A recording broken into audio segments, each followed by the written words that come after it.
Hello there. Last year, 50 Albanians crossed the English Channel into Britain illegally. This year, there have been more than 12,000. The increase probably has to do with criminal gangs in France. Albanians make up almost a third of the migrants who have crossed the English Channel illegally into the UK this year. As I said, the number has risen to 12,000 from 50 in the previous year. That was told by Dan O'Mahony of the Home Office in a parliamentary committee. Of these, 10,000 are single men. That corresponds to 1 to 2% of the entire male adult population of the Balkan state, said the Daily Mail when they quoted the officials on Thursday. In total, more than 38,000 people have reached the British coast in small boats in the current year. In 2021 as a whole, there were 28,526. The increase is exponential, O'Mahony said. We believe this is mainly due to Albanian criminal gangs gaining a foothold in northern France and starting to support a very large number of migrants. There has been constant criticism in the UK that French border guards are doing too little to prevent illegal crossings. O'Mahony defended the French, though.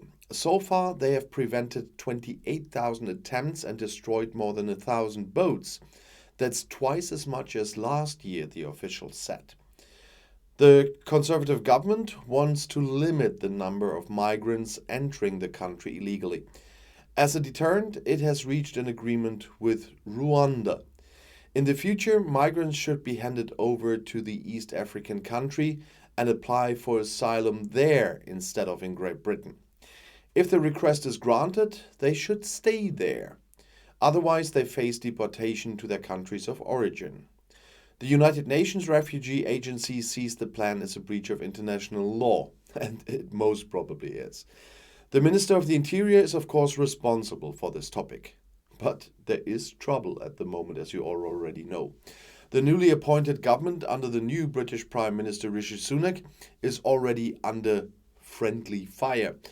The head of government is dealing with a heated debate over the appointment of Home Secretary Suella Braverman. Conservative Party General Secretary Jake Berry, who was ousted by Sunak, said Braverman had broken ministerial regulations on more than one occasion. As far as I know, there have been several violations of the ministerial code, Berry said on Talk TV on Tuesday night. The ministerial code sets out the code of conduct for government officials and the penalties for violations. The statements are likely to increase the pressure on Sunak to recall the right-wing conservative hardliner who loves the Rwanda deal. The Prime Minister had defended the appointment, with which observers believe he wants to involve the influential right wing of the party. Braverman resigned on October 19th, a day before then Prime Minister Liz Truss, for forwarding an official document using her private email address, contrary to ministerial code. Nevertheless, Sunak reappointed her as Home Secretary less than a week later. It seems like a really serious violation to me, Berry said, especially if there were, I believe, cybersecurity-related documents. Berry suggested that Cabinet Secretary Simon Case was involved in the decision to urge Braverman to resign. I doubt he's changed his mind in the past 6 days, but that's the matter for the new Prime Minister, Berry said. Contrary to what was previously known, Braverman did not address the error herself in government, but only admitted it when she was confronted with it. Tory MP Mark Pritchard, a former member of Parliament's Intelligence and Security Committee, said MI5 needed trust in the Home Secretary, according to The Guardian.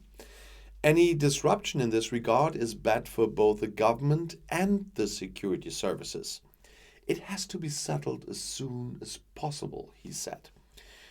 Berry's successor as Tory's General Secretary, Nadeem Zahawi, defended Braverman.